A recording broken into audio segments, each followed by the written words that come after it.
¿verdaderamente eres el Hijo de Dios? Esas fueron las últimas palabras que dijeron los apóstoles o los discípulos del Señor Jesús. ¿Se acuerdan ustedes?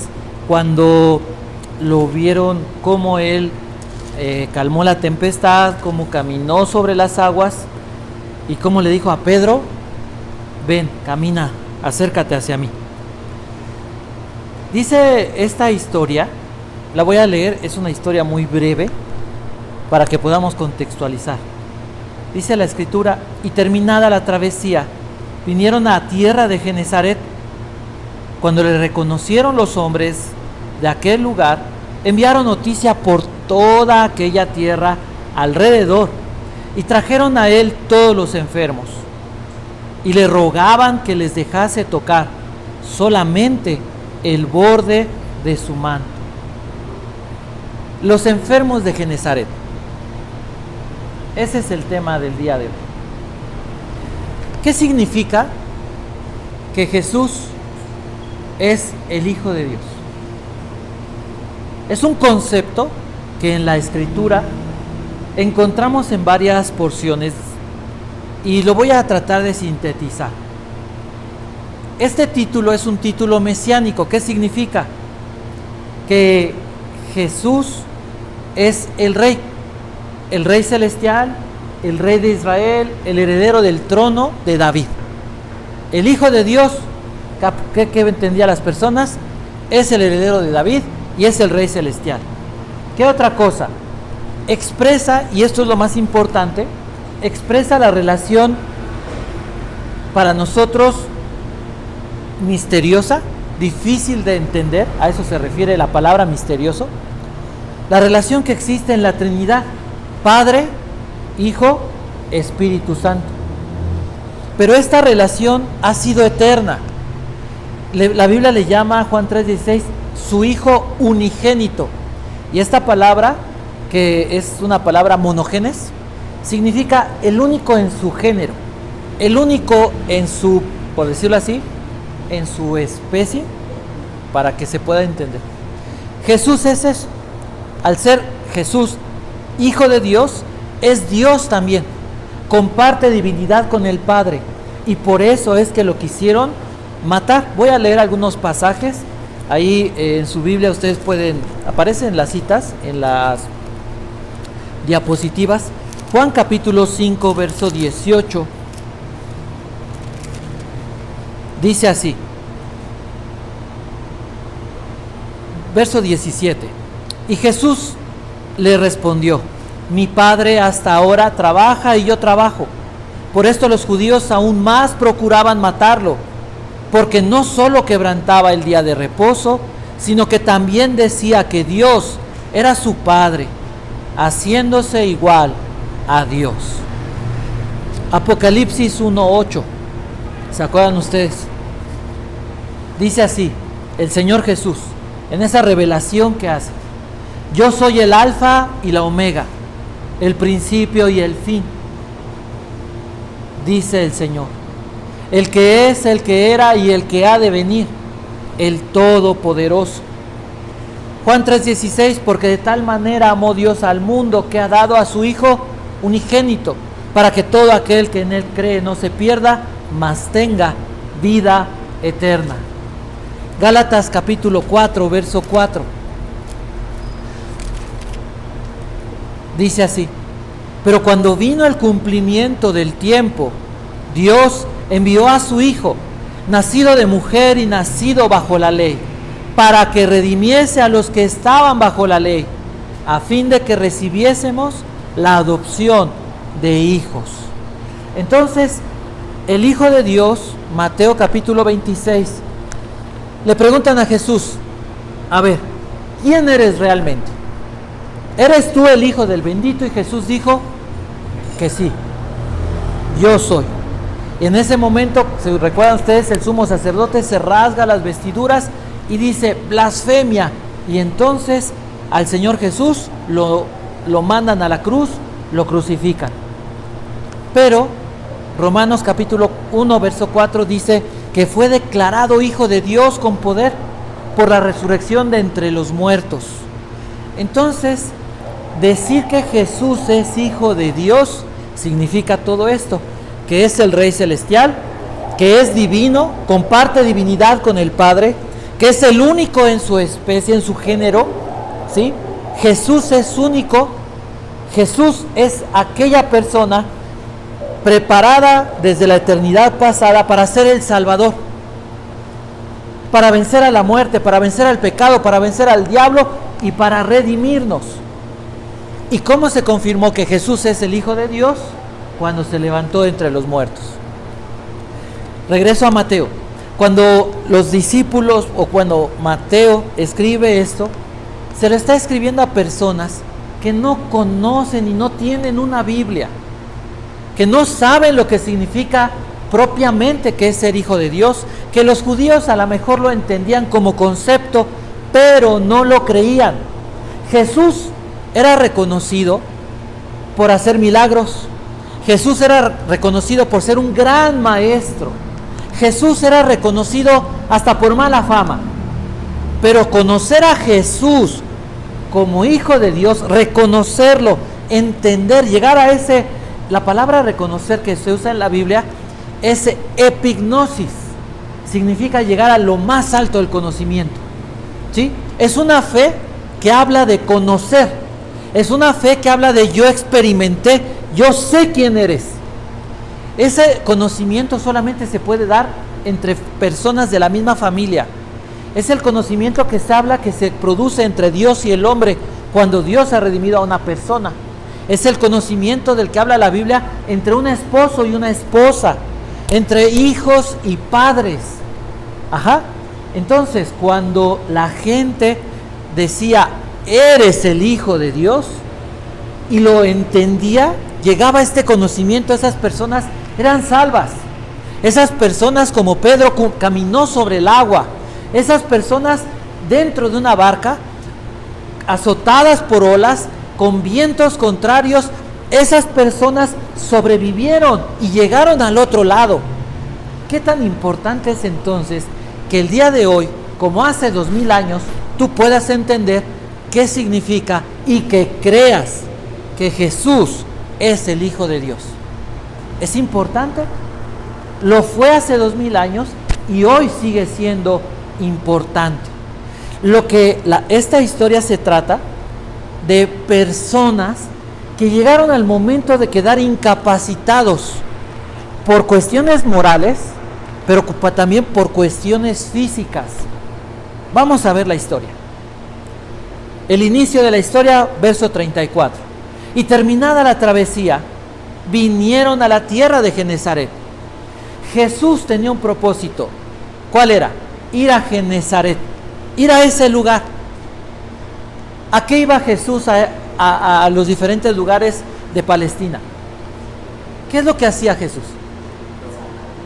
Primero llegaba y anunciaba el evangelio, el reino de Dios. Él llegaba y decía, el reino de los cielos ha llegado. La gente creía, bueno, ¿es un reino militar? No. ¿Es un reino político? No. ¿Un reino religioso? No. Es un reino que comienza ¿en dónde? En el corazón. El reino de Dios comienza manifestándose en el corazón de las personas, pero tiene una trascendencia física y eterna. Tú y yo hoy vivimos en el reino ya de los cielos. En este mundo somos peregrinos, dice la Biblia. No somos de este mundo, somos del mundo venidero, pero vivimos aquí. Estamos de paso, ¿para qué? Para hacer lo que hacía Jesús. Dice, vinieron a Genesaret a anunciar el reino de Dios, a hablar del evangelio. Pero el evangelio, ¿de qué se trata? Buenas y malas noticias. O unas buenas noticias, pero que comienzan con una mala noticia. ¿Cuál es la mala noticia? Que todo hombre y toda mujer está enemistado con Dios. Y cualquiera que es enemigo de Dios no le ha ido ni le irá bien. ¿Por qué el hombre está enemistado con Dios? Porque hay maldad. El hombre se ha rebelado, ha desobedecido, ha violentado la justicia, el gobierno de Dios, la santidad de Dios, la justicia de Dios. Por eso estamos mal. Por eso el mundo está de cabeza. Tú y yo seguramente no nos damos cuenta de qué hacemos mal muchas veces. Ya nada más te das cuenta cuando dices, ah, caray, ya me perdí. Ya no siento la presencia de Dios. Me están ganando las emociones. Me están ganando mis pensamientos. Me están ganando los enemigos. La violencia del mundo me está poniendo mal. Estoy actuando ¿cómo? En mis fuerzas. Estoy enojado. Estoy amargado. Estoy resentido. Tengo miedo. Me siento ansioso. Me siento preocupado. No tengo paz. Cuando llego a eso, entonces me doy cuenta, ya me perdí. Pero me di cuenta en qué momento. ¿Te das cuenta en qué momento? No. El pecado te ciega, te ensordece, te endurece. Habla con un cristiano que se ha alejado de Dios. Una persona que ya no lee. Una persona que a veces lee, pero no le entiende nada. Que ora, pero no conecta. Y dile, tienes que volver al primer amor.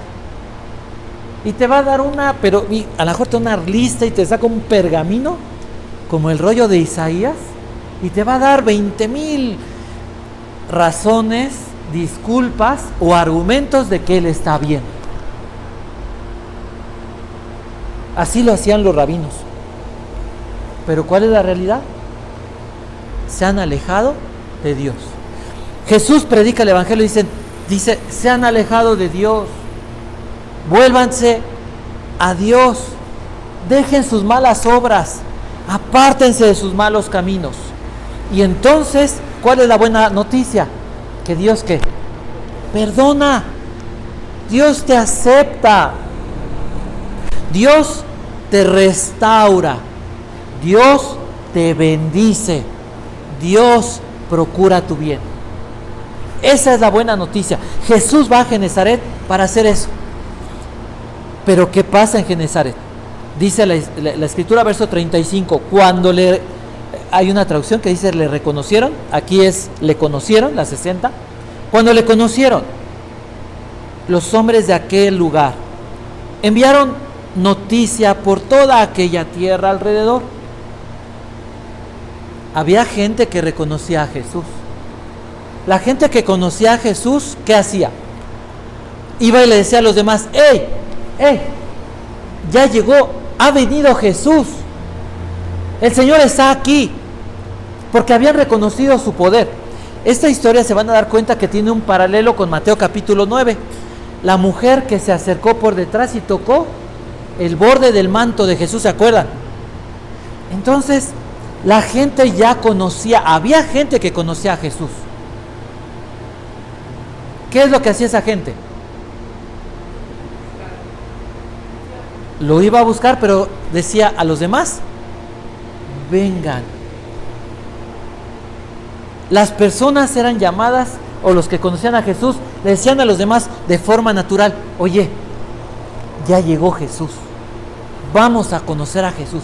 Vamos a que conozcas a Jesús. Eso es lo que sucedió en ese tiempo. Mateo escribe estas palabras para que las personas que estaban viviendo después de que el Señor Jesús había ascendido al cielo, que muchos no lo habían ya conocido, supieran qué había pasado. Mateo les cuenta una historia y dice, mira, yo era su discípulo, terminamos esta travesía, llegamos a un lugar y había gente que ya conocía a Jesús, ¿y qué crees que hicieron? Fueron a llamar a los demás, se juntó una multitud. Pero dice Mateo otra cosa, que había gente, dice, trajeron a él todos los enfermos. Había gente que no podía venir a Jesús. Había gente que, esta palabra enfermos, es una palabra cacos, esa palabra significa gente muy enferma, gente muy dañada, gente paralizada, gente incapacitada. No podían venir a Jesús por cuestiones morales, espirituales, por causa de sus pecados y algunas por enfermedades físicas. le trajeron a él todos los enfermos. Era una gran noticia, era un gran evento ver a Jesús. El verso 36 dice, y le rogaban que les dejase tocar solamente el borde de su manto. La gente sabía que si tocaban el borde del manto de Jesús, las personas quedaban sanadas. Mucha gente venía para tocar el borde del manto de Jesús, pero no venían para conocer a Jesús. Querían ser sanados físicamente, querían que su vida cambiara, pero no querían conocer a Jesús, no querían que Jesús los salvara. Y ese fue el problema de esas personas. Por eso después, meses, años después, esas mismas personas, cuando supieron que a Jesús lo estaban acusando, ¿qué dijeron? Crucifícalo, crucifíquenlo. ¿Cuál es la diferencia entonces? ¿Y qué es lo que Mateo quería que estas personas pudieran entender? ¿Qué quería que cambiara en su corazón? No es suficiente con acercarte a Jesús para que Él cambie tu vida. Mucha gente es sana. Mucha gente viene a Jesús. Si tú me ayudas, yo voy a dejarlo todo. Los libera, ¿no? Los saca de una adicción, los libera de un problema. ¿Y qué hacen? Se olvidan de Jesús. ¿Cuánta gente probablemente tú conozcas hoy así? En los peores momentos voltearon al cielo, pero ya que pasó el problema, regresaron a su vida vacía. ¿Cuál fue el problema? Que no conocieron, que no se encontraron, que no se entregaron. Esa es la fe, entrega. La diferencia entre ser salvo y no ser salvo es esta: alguien que se entrega a Jesús y alguien que dice, bueno, ayúdame, pero no te metas con mi vida. Arréglame las cosas, pero no invadas, no te metas con mi vida. Entonces, estas personas querían tocar el manto de Jesús. ¿A qué les suena eso? ¿El manto de Jesús era milagroso? ¿Qué significa el manto?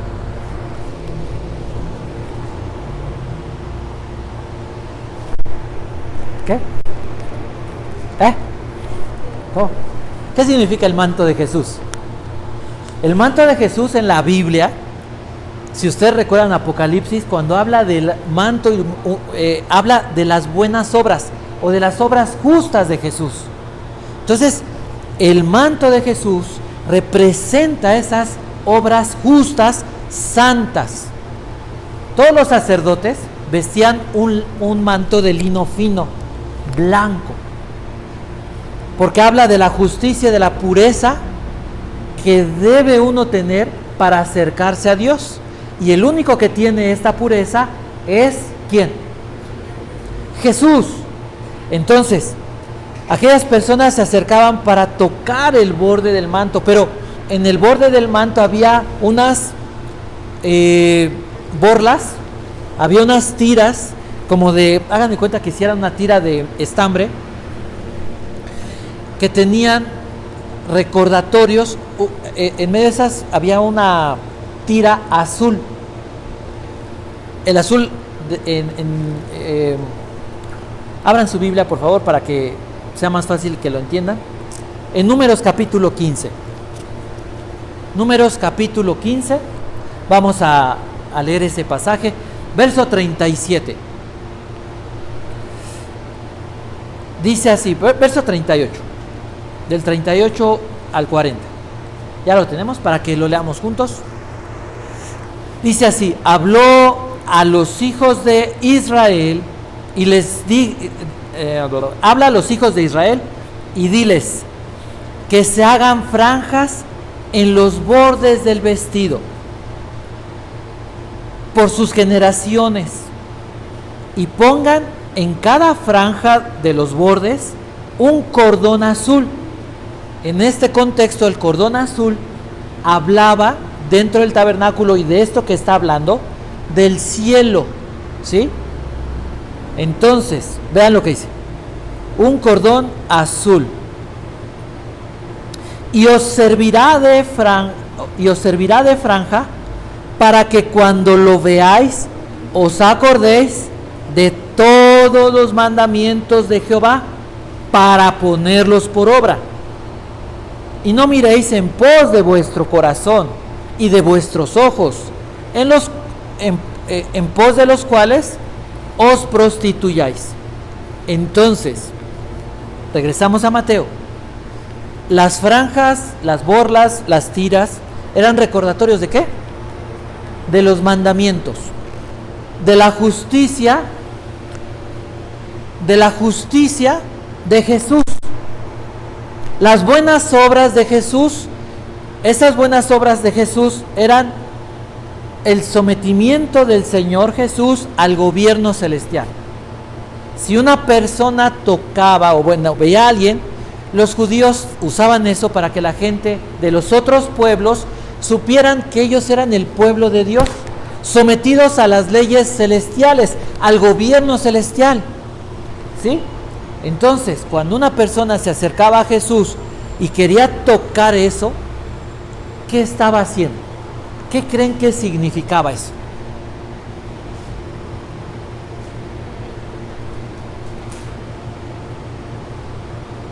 Que estaban confiando en que Él era el Rey Celestial y se estaban sometiendo a su reino. Eso es lo que ellos debían entender. Ahora, ¿por qué había tanta religión? ¿Por qué hay tanta religión?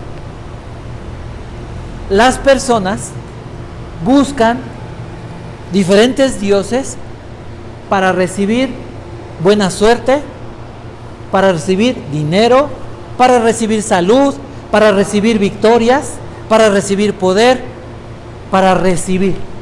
La idolatría, el centro de la idolatría es el bienestar humano. Detrás del ídolo, ¿qué está? Mi yo. Quiero estar bien. La gente busca ídolos para estar bien, porque les hacen sentir bien. Entonces, había gente que podía llegar y querer tocar el borde del manto de Jesús, pero de una forma idolátrica. Toco el borde del manto, del manto del Señor Jesús y entonces me va a sanar. Y voy a seguir con mi vida. Y voy a hacer lo que yo quiera. Mucha gente buscó a Jesús de esa manera. Algunas otras personas lo reconocieron y entendieron esto, entendieron el significado. Ahora, dice el verso 36. Ya entendimos el manto de Jesús, las tiras, el recordatorio, el gobierno celestial. Dice, les rogaban que les dejase tocar solamente el borde de su manto. Y todos los que lo tocaron quedaron sanos. ¿Y eso de qué te sirve a ti? ¿Para qué te sirve saber eso el día de hoy? ¿Qué crees que Dios quiere lograr a través de esta escritura? Jesús no solamente enseñaba o hablaba de Dios, Jesús demostraba cómo era Dios. Jesús actuaba siendo Dios y actuaba como Dios. ¿Quién fue a buscar? ¿O qué fue? Entendamos el Evangelio. Jesús fue a buscar personas incapacitadas, personas rotas, personas quebradas, personas sin futuro, personas tal vez ya sin presente, personas sin una vida, personas que ya no tenían futuro, personas que no fueron a buscar a Jesús. Jesús las fue a buscar. ¿Quién viene a buscarnos el día de hoy? Hay gente que no vino a buscar a Jesús, hay gente que no busca a Jesús. El viernes que veníamos, se acerca una persona al auto, nos pide dinero, le damos unas monedas y le damos un folleto. Bueno, le da Laura un folleto y ¿saben qué hizo? Lo agarra así y lo avienta al piso y se va. Así, ni siquiera es así como que la finta, ¿no? De así me lo llevo. Así, o sea, hace rato que estábamos compartiendo en el mercado, Uri le da un folleto a una persona y dice, no, yo soy bien atea, no así como retadora y burlona. Bueno, si Dios no te cambia, si Dios no te obliga, nosotros no cambiamos ni obligamos a nadie. Pero quiero que consideren esto. Jesús vino a buscar a los rotos, a los quebrados. Hoy están de veras a tope las enfermedades mentales. Antes decíamos, está bien cucu, ¿no? Era se va a la casa de la risa, ¿sí o no? Hoy es algo bien tremendo. No tienen idea de cuántas personas consumen pastillas para dormir, para mantenerse un poco tranquilos, porque de la nada se sienten temerosos. Dice la Biblia, es como si huyeran sin que nadie los persiguiera. El día de hoy la gente necesita droga, alcohol. ¿Para qué? Anestesiarse.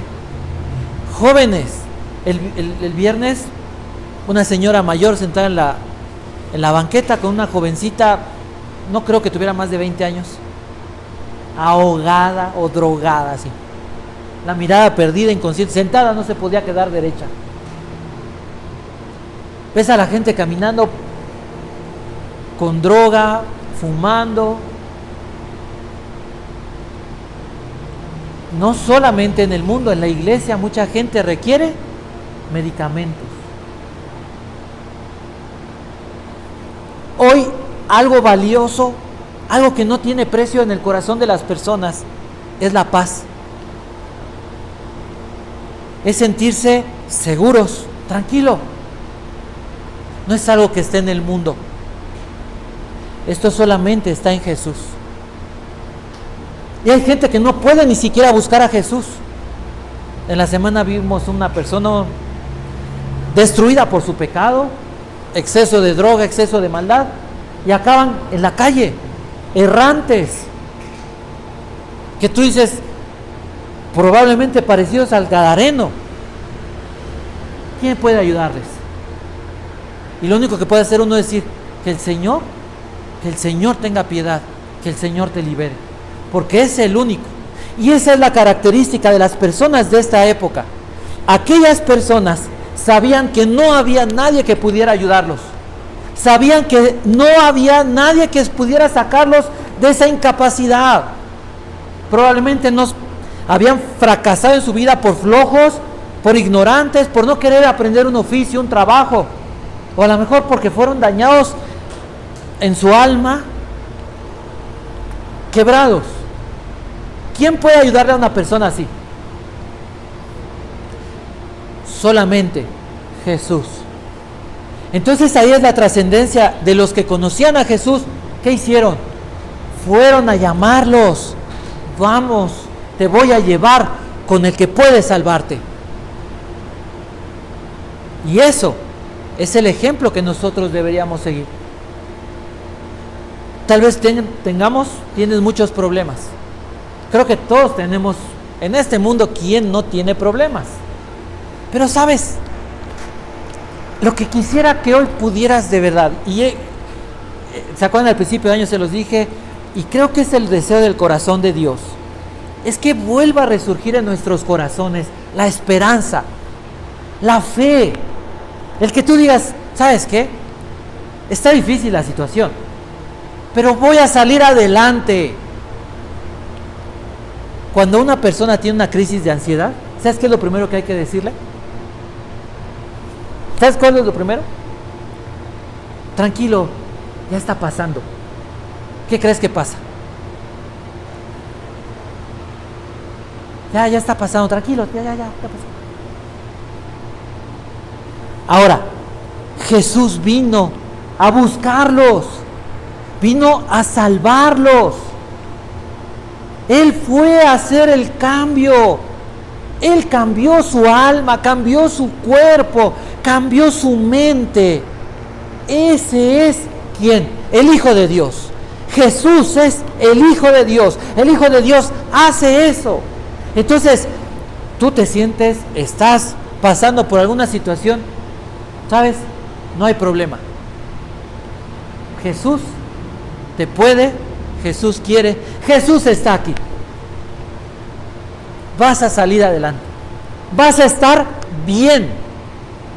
Porque Jesús, ¿qué hace? Todos los que lo tocaron quedaron sanos. ¿Qué tienes que hacer? Venir a Cristo. Acercarte a Jesús. Con esa fe que se entrega, esa fe que lo conoce, esa fe valiente, esa convicción. Yo no puedo compartirle la fe a alguien, decirle, te doy una transfusión de fe. Híjole, ojalá se pudiera, ¿no? Le daríamos transfusiones de fe y pediríamos transfusiones de fe. No se puede, pero hay algo que sí se puede. Y eso es más grande y poderoso que una transfusión. ¿Sabes qué es? Lo que estamos haciendo, leer la Biblia y explicar lo que la Biblia dice, lo que Dios puede, lo que Dios quiere hacer en tu vida. Aquellas personas sabían, no hay nadie que me pueda ayudar, pero les dijeron, llegó Jesús. Y entonces esas personas, dice, tocaron a Jesús y fueron todos sanados. Quisiera preguntarte algo. ¿Hay un problema en tu vida? ¿Hay algo que te está atorando? ¿Hay algo que te hace ponerte mal? No eres el único o la única. No estás solo. Hay esperanza. Hay salvación. Hay victoria. Hay poder para ser sanado. Problemas de ansiedad, Jesús los sana. No sabes por qué, pero no te puedes. Quisiera salir corriendo. Tranquilo, tranquila. El Señor está aquí. Solamente tienes que tocar a Jesús. ¿Cómo se hace eso? ¿Qué dijimos que eran? ¿Qué significaban? Someterte, entregarte a su gobierno. ¿Cómo? Someterte a su palabra. ¿Qué dice Jesús? ¿Qué dice Jesús? Que te puedas someter y puedas decir, ok, está bien, estoy dispuesto, estoy dispuesta. Sabes que ya no quiero salir huyendo, no quiero estar a la mitad de la noche desesperado queriendo salirme de mi casa, no quiero sentirme que me voy a enloquecer, ya no puedo más. Hay gente así. ¿Sabes? Jesús te sana de eso. Jesús te sana y te libera de eso. ¿Qué tienes que hacer? Jesús dijo estas palabras. Y si hay un verso extraordinario para mi vida, es este. Mateo 11:28. Jesús dijo, vengan a mí. Es una invitación, es una orden, es un consejo, es un deseo. Vengan a mí. ¿Quiénes? ¿Qué dices? ¿Qué dice tu Biblia? Todos los que están agobiados, los que están cansados, los que están trabajados, los que se esforzaron, hicieron su mejor esfuerzo, dieron casi la vida y no lo lograron.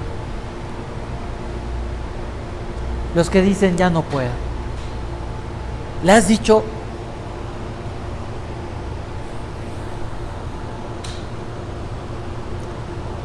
¿Alguna vez le has dicho a Jesús, le has dicho a Dios, ya no puedo?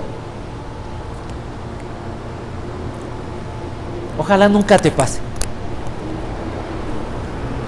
Pero hay momentos donde uno dice, Ya no puedo. Si no haces algo,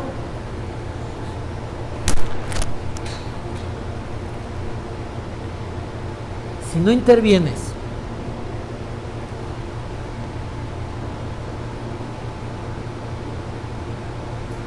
si llegas a ese extremo, si tú has llegado a ese punto, el día de hoy el Señor te está respondiendo.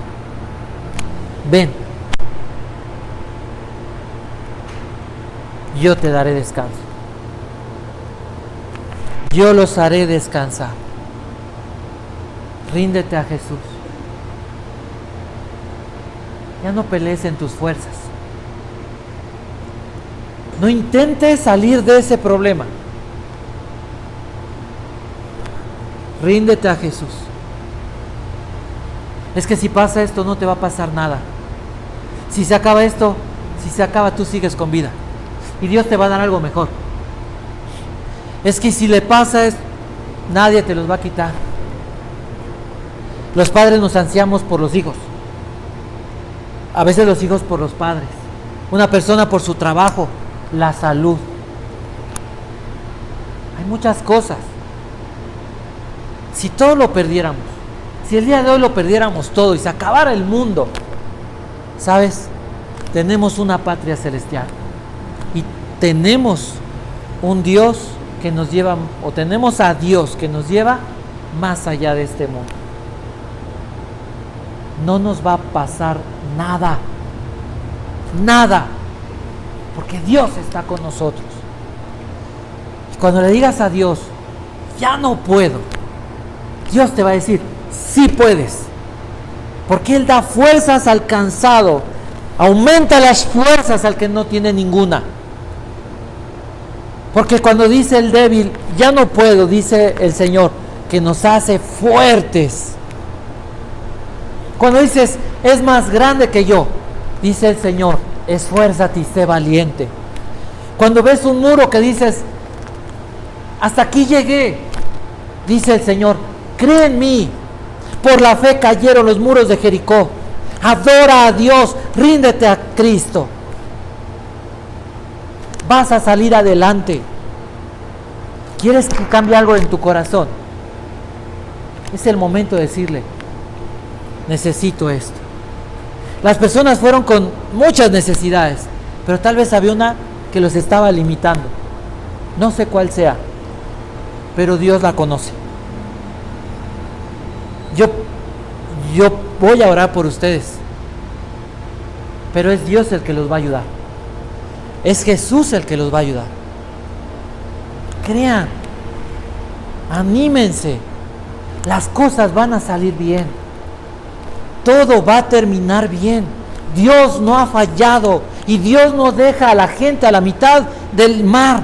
Ya lo vimos hace 8 días.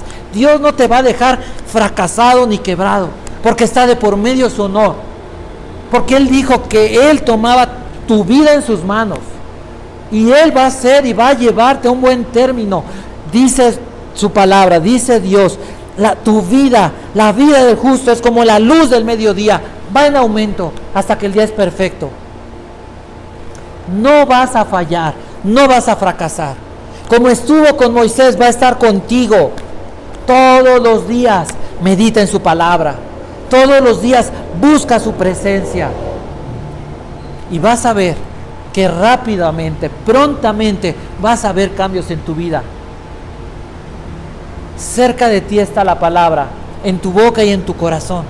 Esta es la palabra de fe que profesamos, que si crees en tu corazón que Jesús es el Señor y declaras con tu boca que Dios lo levantó de los muertos, tú serás salvo. Y dice el Señor que por medio de Cristo somos más que vencedores. Dios no te va a dejar. Aun cuando se vea difícil la cosa, voltea al cielo y recuerda que Dios está contigo. Cierra tus ojos.